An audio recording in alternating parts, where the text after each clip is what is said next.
सखर महर जतोई खूनी तनाज़े के फैसले का फैसला सुनाया जाएगा। सर्किट हाउस में सिक्योरिटी इंतहाई फुल प्रूफ इंतजामात, पुलिस के भाई नफरी हाई अलर्ट, दोनों फ्रीकैन के लोग और मोअज़्ज़िज़ीन सर्किट हाउस पहुंचना शुरू हो गए हैं। सरदार अली गोहर खान महर और सरदार इब्राहिम खान जतोई की सरबराही में फतवा सुनाया जाएगा।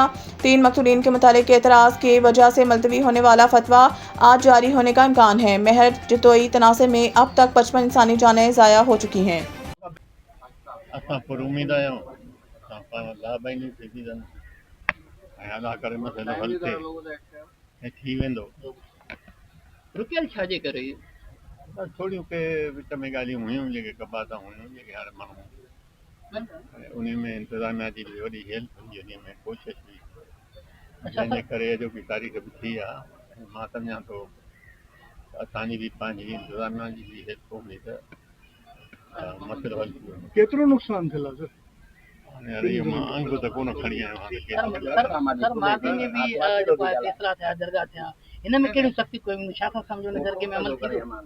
माज़ी में भी फैसला अल्लाह में उमेद आहे न, दुनिया उमेदनि ते क़ाइमु आहे, उमेद रखी सघिजे थी अल्लाह मां हिदायत कंदो सभिनी खे। डॉक्टर साहब अवां जतोई बिरादरीअ जा वॾा आहियो ऐं हिन फैसले में अवां जो बि तमामु वॾो हिकिड़ो रोल आहे। धुरियूं ऐं इलाइक़नि जा जेके माण्हू आहिनि उहे हिन खूनी तकरार जे करे इलाइक़ा नोगोरिया बणिजनि था, उन जी उमेदूं अव्हां में बि आहिनि त छाकाणि त हिकिड़ी बिरादरीअ खे अव्हां बि लीड पिया कयो त आइंदा को अहिड़ो को तकरार न थियण जे हवाले सां हिन फैसले में कहिड़ी का नवाण आहे, कहिड़ो मैकेनिज़म को तरीक़ेकार जोड़ियो पियो वञे? हाणे असल में सभ खां वॾी ज़ात ख़ुदा आहे, मां कुझु कोन्हे,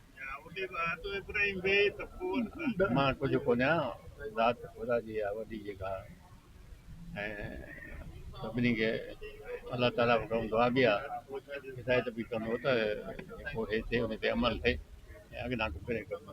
सर खोसा जो तो ये तकरार जो करें ने बेरो पे हाणे अॼु जंहिंजे लाइ बीठा आहियूं त हाणे त उहा ॻाल्हि कयो, पोइ हाणे हो बि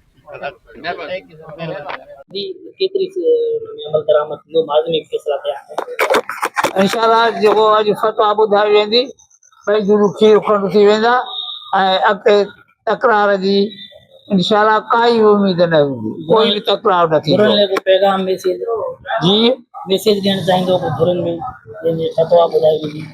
हा, उन्हनि खे हिदायत कई वेंदी त भई जेके हीअ अॼु आख़िरी फ़ैसिलो आहे, आख़िरी फतवा आहे, अॼु खां पोइ को बि ख़लल थियणु न खपे धुरनि में।